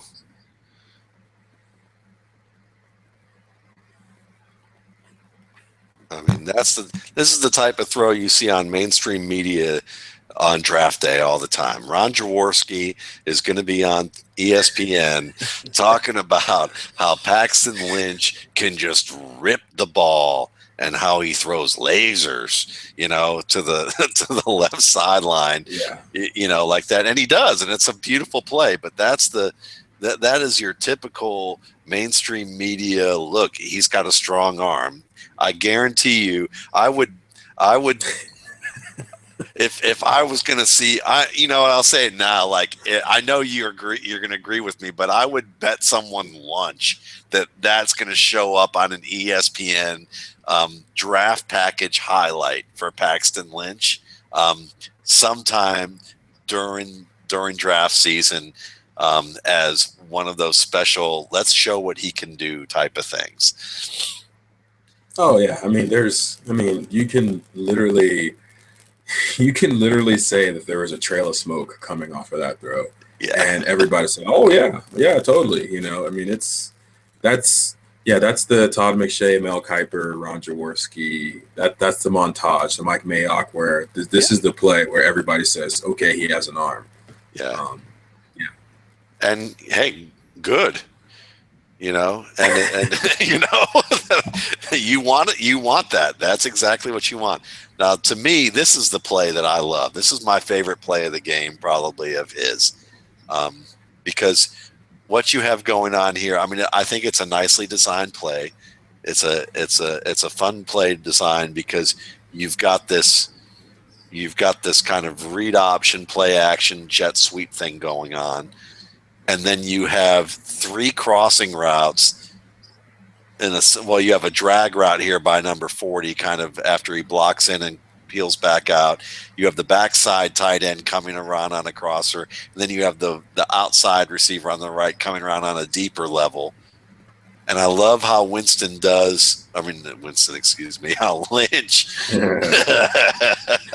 I love how Lynch looks to that. He looks to his 3 guys. I mean, I think he looks to his first guy, sees that he's covered, looks to the second tight end, sees that the dropping defender at the hash, dropping into this flat, is going to be getting in the way of the passing lane. And he's like, I know I've got a defender coming here, but again, I'm going to set my feet and I'm going to fire this ball, and from an awkward angle where he has to kind of set it still where it's, he's turned in a way that's not traditional, but it gives him some level of velocity to throw this ball over a defender. And while I don't think he meant to drop it this far, low and away, so the only guy who's going to catch it is once again our buddy number 3. And I just think this is the type of throw that when you talk about possibilities, David, I mean, this is the, buying time in the red zone. This is a perfect buying time in the red zone play. Your third progression, under pressure, still setting your feet, and that kind of placement, that's beautiful. Yeah, I mean, it's it's amazing. There's been a couple plays where we've been able to see him have a plan and him execute it past what the play was designed to do or play was called. And you can just see that, I mean, the confidence is not lacking with him, but when he sees it and when he can anticipate it, this is probably one of the few that he does anticipate and have confidence in. I mean, that's unstoppable. I mean, the DBs could have done this or they could have done that, but I mean, let's give credit where credit's due. Receiver stayed alive, knowing that, if he stayed open long enough, Lynch would find him, and Lynch knew that if he had the time, he was going to make that throw. I mean, I mean, I don't know if this play will end up in, his highlight reel as well, but this is a play where you just see, I mean, in the red zone, flowing, defense coming at him, and he chooses to make a throw that, I mean, literally, how many quarterbacks in college, at least coming out, can make that throw? Yeah. If the producers listen to those guys you mentioned who will be doing these montage shots, I'm sure it will be in there. Yeah. Oh yeah. If they go, we don't have time, we can only keep it, then maybe that won't. But I think that I'm with you. I'd be shocked if it wasn't. Now here's one that has, it's back shoulder, but it's decent placement for this type of throw. I mean, it's not great, but it still gives number 3 a chance to do his work. And man, look at how, I mean, I know this is a tangent, but I like when I see a player of his size, because he's not a big guy. He looks like he's about 190. When I see him like split 2 defenders like this, and then just, okay, let me hop over him. Yeah, he doesn't lack for courage. I'll say that. Oh yeah, I mean, when people ask me who my favorite receivers are, I'm weird in the sense that I just like the guys that are just rugged. So I like Anquan Bolden, I like Larry Fitzgerald, I like Steve Smith, Andre Johnson. Not because they're great. I'm sorry, they are great, but they just have this mentality to them. And I'll tell you right now, most receivers are not trying to hop anybody in the midfield. No, unless they're on the sideline and they have 1 or 2 guys to beat. So when you see a guy like that just hop, I mean, that's the middle of the field. There's defensive linemen bearing down. That is a player to watch. I mean, maybe there's more to it than just the fact that he plays for Memphis and is in a good offense. But man, that is the mind of a playmaker right there. Hopping over guys that outweigh him by 30 or 40 pounds. I mean, you don't see that a lot. No. And I love how you articulated that, because I'm with you. You know how much of a Steve Smith fan I am. And it's like, to be able to, I love physical football players, and especially guys who you don't normally think of or count on being physical like this. But when they do that, it's, how much better they can make a team, and how much that fires up a team too, just from an emotional standpoint. When you have a guy that you don't count on to be that way, and they're doing that inspires you when you are that guy to have to do it, to maintain that focus and intensity. Oh yeah, I mean, there's no excuses. I mean, I'll be the first one to say I like Isaac Bruce, I like Torrey Holt, I like Marvin Harrison, catch the ball, get down, Wes Welker. That's cool. Yeah. But there's nothing more exciting and just inspirational than seeing a guy who might be 185 saying, okay, I'm going to put my forearm or my palm in your face mask and just push you back. I mean, that those are the guys that will eat your lunch, and they keep the defense honest. Yeah. Or I'm going to hip toss you while you're I still imagine Steve Smith hip tossing that Cincinnati. Was that Denard or was that Pac-Man? I don't remember who it was that he hip tossed on that play last year. Yeah, I mean, I may be conflating two different things, but I'm pretty sure he smoked some linebacker last year, and at some point it's not even fear. It's just, okay, is he human? Yeah, exactly. Is he human? Well, we're about to find out, because if he recovers from this Achilles tear and looks like the same old Steve Smith next year, it's official. When my buddy Dr. Gene Brammel's on our show at the Audible, and I ask him about players, and his response is it's Steve Smith. And I don't ever hear him say that about anybody. And he's just like, it's Steve Smith. He might, when I talked about his back, he's not going to play. It's Steve Smith. He might actually, and he played well. And I'm just thinking, now here's, again, placement. Let's look at this. I thought, you've got this, you've got the player with inside shade. You would think that means he would be jumping over the top on this, but he does a nice job of breaking and getting behind it. So do I, if the quarterback's reading it from the standpoint of what's going on pre-snap, I can understand why he may have placed this back shoulder. Am I missing something on that? Is that... No, and I mean, I always want to give guys the benefit of the doubt. That being said, I mean, yeah, that's again, you want to take care of your guys, and you want to protect the ball and the possession. And I don't know if that's just him trying to make a play, or him thinking that the receiver can beat that guy if he places it in that. But I don't know. But it's one of those where either it's familiarity with the route being called or the situation, or him just saying, no, it's screw it. Catch it.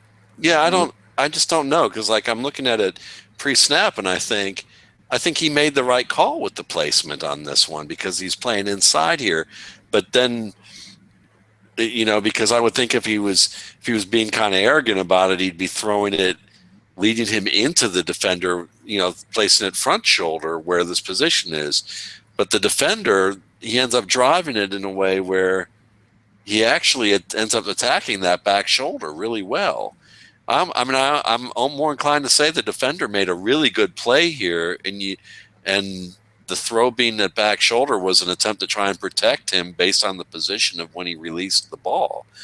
You know what I'm saying? Because where here's the release right here, and when he's looking at it, I would be thinking defender's going to try and cut off this route front side, and instead he ends up cutting it backside, and the ball's placed on that backside. So I'm looking at 38 and going, wow, that's a really nice break on the ball.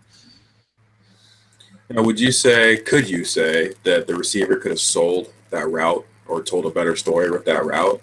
Yeah, that's because because for me, I don't know. Like I said, I want to give guys the benefit of the doubt, but being a former DB, if I'm seeing that guy run that to me, I thought that was a weak route. I mean, don't get me wrong. I don't know exactly what the play call was or what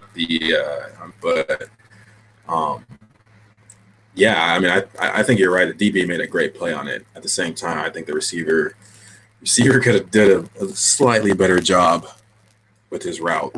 Yeah, there was like no sail in the stem whatsoever. It's just kind of like, all right, Yeah, let me trot a couple of steps and just break. And the defender's like, I know this is coming all the way. yeah. I mean, he didn't even force him to at least chop, or like his cushion was never in question at all. Yeah, So I mean, again, I still agree with you. I mean, DB made a great play, but at the same time, that's not yeah, a yeah. really good route. Yeah, and because it's not, I mean, I look at that. I mean, I think my overall point was just, yeah, the quarterback didn't have a placement issue on that throw, I don't think. But then again, the receiver didn't do many favors, and that that hurt there. But that's a great point about the receiver. Okay, so now we get him rolling out.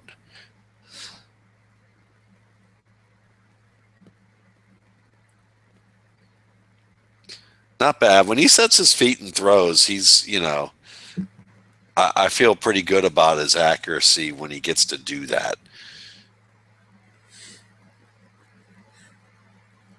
Yeah, I mean, when he seemed a little wide there, but I mean, when he's confident and when he goes for it, I don't. Yeah, Yeah. there's very little. Very little concern, as far as the ball getting there. Yeah. And like you said, it's like he seems to be able to do that even with some of these issues. But here's again, you see how that foot just kind of, that front leg just kind of like shifts up, and how straight it is, and just kind of, that may be the only thing I wonder about. But look at that. I mean, that's some nice placement right there on that route. Yeah, I mean that's the definition of nitpicking. I mean, I'm saying that with no judgment whatsoever. I mean that is a laser of epic proportions. And again, I mean, we saw this with Tebow. We see this with a lot of quarterbacks. I mean, yeah, you're gonna get coached up. You're gonna get mechanics tweaked leading up to draft season and all that. But over time, over the next 2, 3, 4 years or seasons, if he can clean that up, man alive, that's Yeah. oh boy, Yeah. that is a talent right there. Yeah. I mean, and I love the fact that you just called that out as nitpicking, because it totally is. We're talking about a 31-yard throw, really a 40-yard throw on a route that's a timing route, breaking outside in tight coverage, and it's like right there. I mean, seriously? Yeah. I mean, I'm surprised you just didn't tell me to shut up. I mean, it's like no. I mean, I wouldn't go that far, but you know what I'm saying. Yeah. But I mean, even with the flaws, or even with, dare I say, just the him just trying to sling it. That's impressive. Yeah.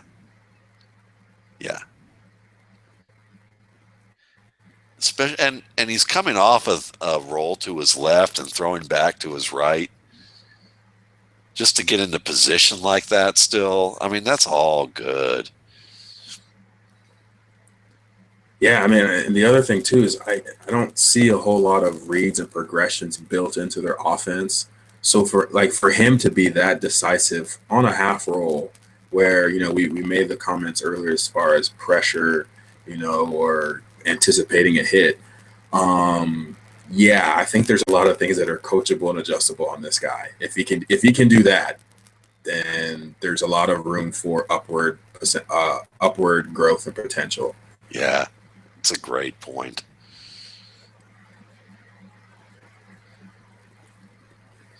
We get some more of our little, go to our play fakes here. We're going to get a pitch. Yep. Okay. Yeah, that play is one of their staple plays. I mean, I think I saw it go for like 700 yards. It's one of their staple plays. Yeah, I mean that's over 8 or 9 games, but like It's a staple play. It's nice for them.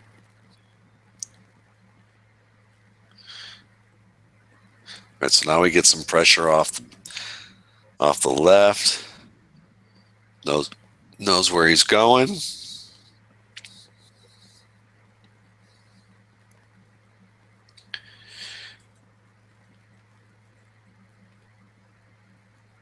and Another thing he's that in might sync. be, yeah, I was just thinking about it. Another thing that might be really, really, it's not always great to be tall, like that tall, 6'7", in a sense. But where it really helps, as far as like seeing over the linebackers and those interior pass routes with the tight ends and the slots. I mean, you see it with Ben Roethlisberger, just being able to see, um, sorry, not see, have the vision to be able to place a ball where his guy can get it. It makes it. I mean, it makes it so much harder for the safeties.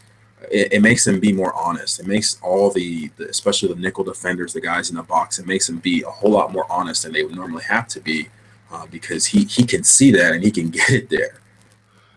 That's a great point. And then that aids the running game. That aids pretty much all play calling that they do. Yeah, yeah. It's. I mean, it's offense is an ecosystem. I mean, if you can do one thing well, it can set up other things. And if your offense is ahead of schedule or on schedule or ahead of schedule, you can protect a defense. And it's, again, I mean, I'm not.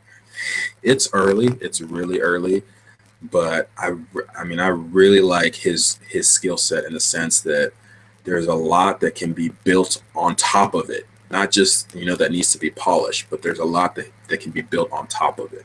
Yeah. No, I see what you're saying.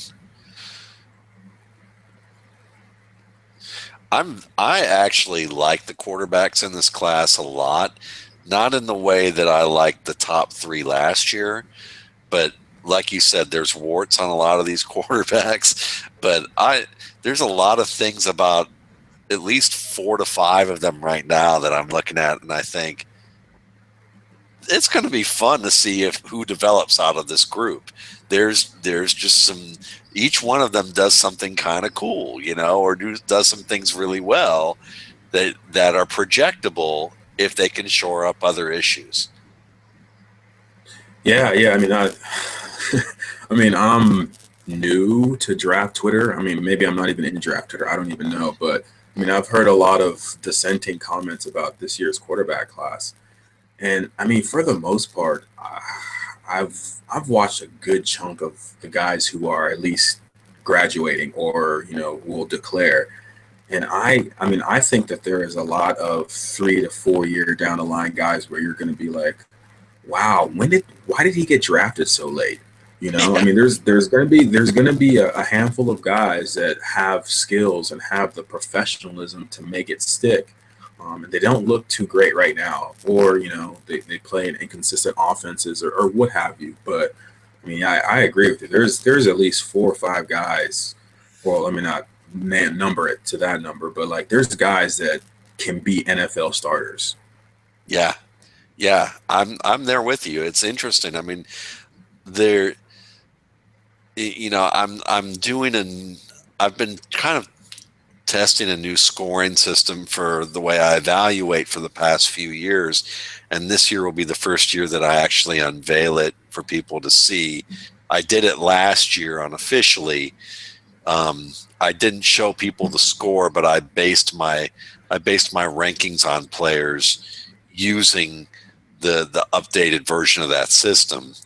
And so when I compare last year to this year, the top 3 from last year, I have them significantly ahead of anybody I've studied this year thus far.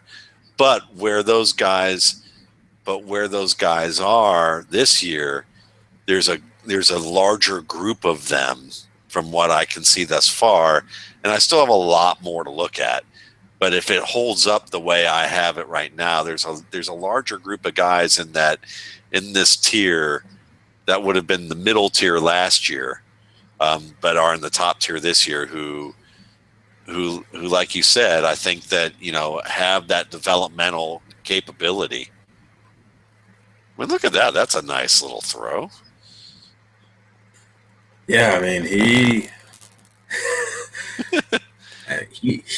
has the arm and he has the throws. I mean, they're not That's a touch throw. Yeah, I mean, and it doesn't really. come off, as being as spectacular as maybe some of his other throws. But I mean, to me, when you talk about showing a guy's arm strength, 25 yards and in and placing it, whether he's on the run or, trying to fit it in a window like that, are you kidding me? Like, that's not, No, that's not easy. Yeah, his coach doesn't say, "Hey, Pax, I want you to put it right there on this play call." Like that doesn't happen. Yeah, excellent point. Excellent point. All right, so now we'll end it with him getting a couple of yards for them with a nice win against a 13th ranked team. Definitely good stuff. This was definitely a lot of fun. I mean, what are things that if you were going to be, you talked about in the senior, if he goes to the Senior Bowl or an All-Star game, that you'd like to see how he handles pressure a little bit more.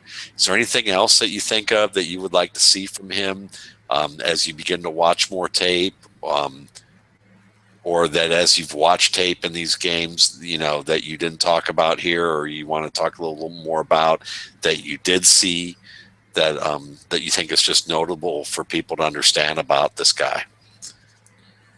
Yeah, I mean, I think overall he's solid. You can tell just by what he did in this game that the quarterback position is not too much for him, and he's not. Sometimes he's over aggressive, but he's not forcing the issue. He's not trying to force his ability onto the game as much. That being said, I would like to see him try to step up more in the pocket. Again, I don't know if it's a function of his offense or more so his comfort level, but you don't see it a lot. And when you do see it, it's usually for a big play down the field.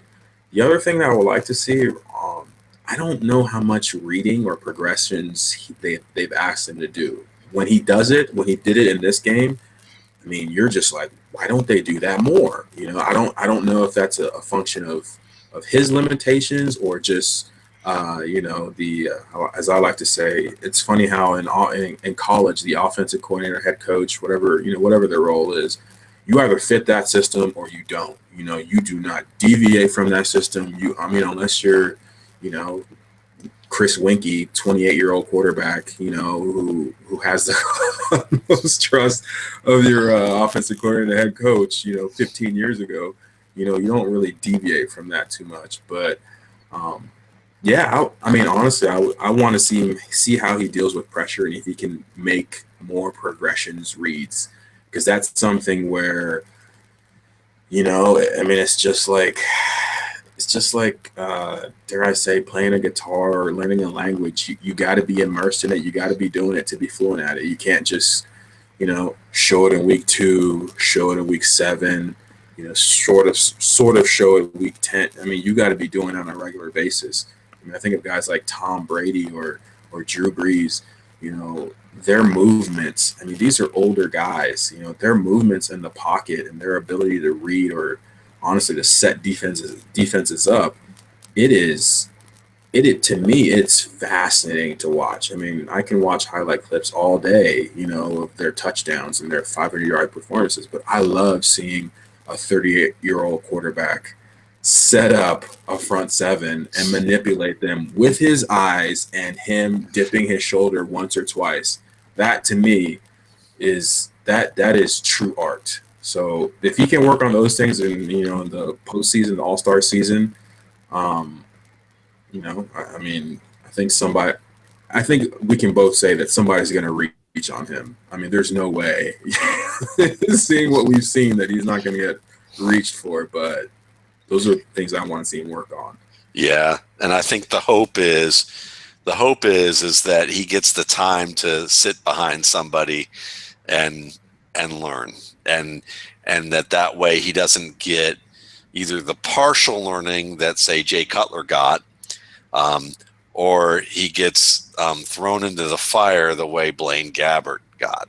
And if we those are two of the, obviously there are guys who got thrown in the fire and did just fine, but you know, if I'm going to take the skeptical point of view and hope for the best, but, you know, think of the worst type of situation, those are the examples I would bring up and say, let's hope that he gets a year or two. And if he does, then we could see a developmental track that could be really nice. Oh yeah, I mean, I've just over the past 3 or 4 days, I finally read that article, Chronicles of Faria. I mean, you look at all the quarterbacks that were behind Brett Favre; those are starting Kurt Warner. Well, maybe not Ty Detmer as much, but Mark Brunell, Matt Hasselbeck. I mean, there's something to be said by being allowed to learn. I tweeted out an article earlier, probably late last week, about how Jimmy Garoppolo in New England is embracing the scout team quarterback and how important that is for the Patriots. Doesn't sound like a whole lot for a second round quarterback, but you as a quarterback, if you don't learn what you can't do and you don't learn about the speed of the game, I mean, you're going to get thrown into fire by injury or by, dare I say, you know, politics, whatever you want to call it, and it's not going to end well. It's just not. Well, listen, this has been an absolute pleasure. And if you know, for those of you listening in, you can follow David Egono at David Egono, last name spelled Igono. And you can follow him there. You can find his work, very fortunately for me, at the RSP blog. He's done some great work on Cardale Jones, on Joel Stave, Nate Sudfeld. Who else did we just talk about too? That Gunnar Keel. Gunnar Keel. Yeah. And then Kevin Hogan. Kevin Hogan, that's right, Kevin Hogan. So you've already gotten. I mean, we're talking about a half dozen quarterbacks already that Dave has looked at, and we're just barely getting in getting into draft season right now. So you know, you're going to see a lot more of David's work at the RSP blog, and definitely, you know, hit him up on Twitter. I know that he'd enjoy certainly having any type of conversations or answering questions that you might have about what he's seen as he's studying these players. And, you know, it was an absolute pleasure. So, you know, on behalf of David, thanks again for everyone for watching. And you can find us at the RSP blog, www.mountwaldmanrsp.com, or the RSP Film Room on YouTube. Thanks again, everybody. Have a good night.